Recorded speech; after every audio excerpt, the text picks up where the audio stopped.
محترم سامعین و حاضرین حضرات، اللہ تبارک و تعالی ارشاد فرما رہا ہے، کیا تم نے دیکھا ہے جو تم بولتے ہو؟ سچ سچ بتاؤ، کیا تم اس کو اگاتے ہو یا ہم ہی اس کو اگانے والے ہیں؟ اگر ہم چاہیں تو اس کو چورا چورا بنا دیں، پھر تم کف افسوس ملتے رہ جاؤ۔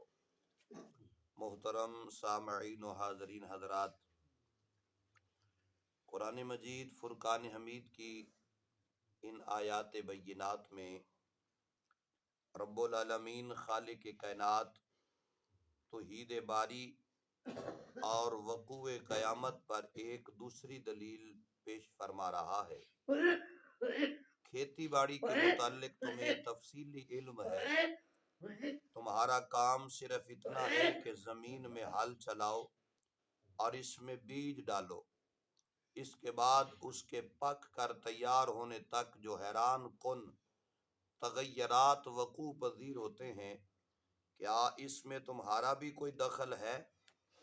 پھر ان کے لیے جتنی حرارت، ٹھنڈک، روشنی، ہوا، رطوبت وغیرہ عوامل کی ضرورت ہوتی ہے، ان کو مناسب مقدار میں اور بر وقت کون مہیا کرتا ہے؟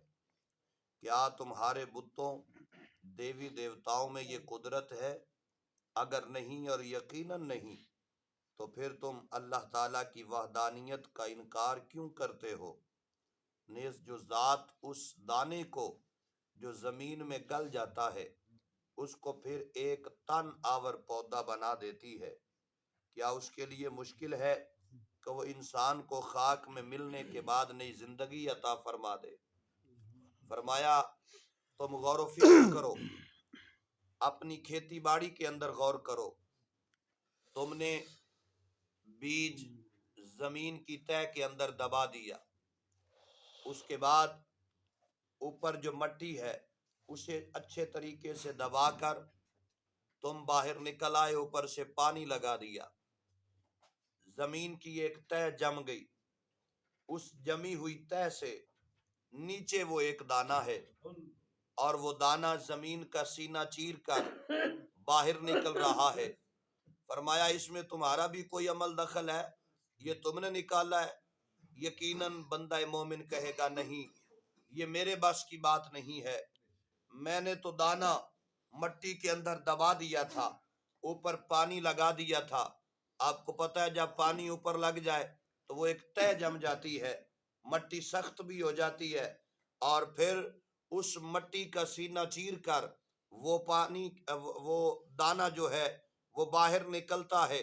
تو فرمایا اگر ایک دانہ تمہارے دبانے کے بعد اللہ تبارک و تعالی اسے پھر تن آور ٹہنی بنا کر، درخت بنا کر، پودا بنا کر باہر نکالنے کی قدرت رکھتا ہے، تو فرمایا ایک انسان کو جب تم مٹی میں دبا کر واپس چلے آتے ہو تو اس انسان کو بھی دوبارہ زندہ کرنے پر مولا قدرت رکھنے والا ہے، وہ اسے دوبارہ بھی زندہ کرنے پر قدرت رکھتا ہے۔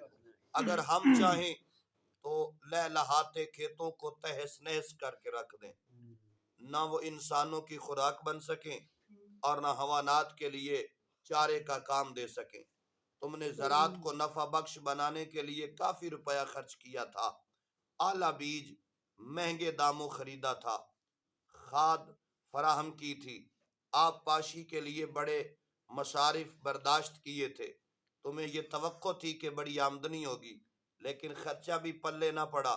اس وقت تم حسرت پیدا کرتے ہو، کف افسوس ملنے لگو گے اور کہو گے ہائے افسوس، ہماری لاگت بھی ضائع ہو گئی، افسوس ہم بڑے بد نصیب ثابت ہوئے۔ تو اللہ تبارک و تعالی ارشاد فرما رہا ہے ذرا خیال کرو، ذرا دیکھو کہ جو رب ایک بیج کو مٹی کی تہ سے نکال کر دوبارہ تن آور پودا بنا سکتا ہے، تو فرمایا وہ تمہیں بھی قبر کے اندر دوبارہ زندہ کر کے اٹھا کر وہاں پر بھی زندگی عطا فرما سکتا ہے، اور بروز معاشر بھی قیامت کے دن اٹھا کر وہ کھڑا کر سکتا ہے۔ اللہ تبارک و تعالی کی بارگاہ حریم ناز میں دعا ہے، خالق کائنات اپنے پیارے محبوب کے صدقے ہم سب کو صحیح معنوں میں حضور نبی پاک کی غلامی نصیب فرمائے اور ہمیں قیامت پر محکم یقین رکھنے کی سعادت و توفیق عطا فرمائے، آمین بجاہ النبی الامین۔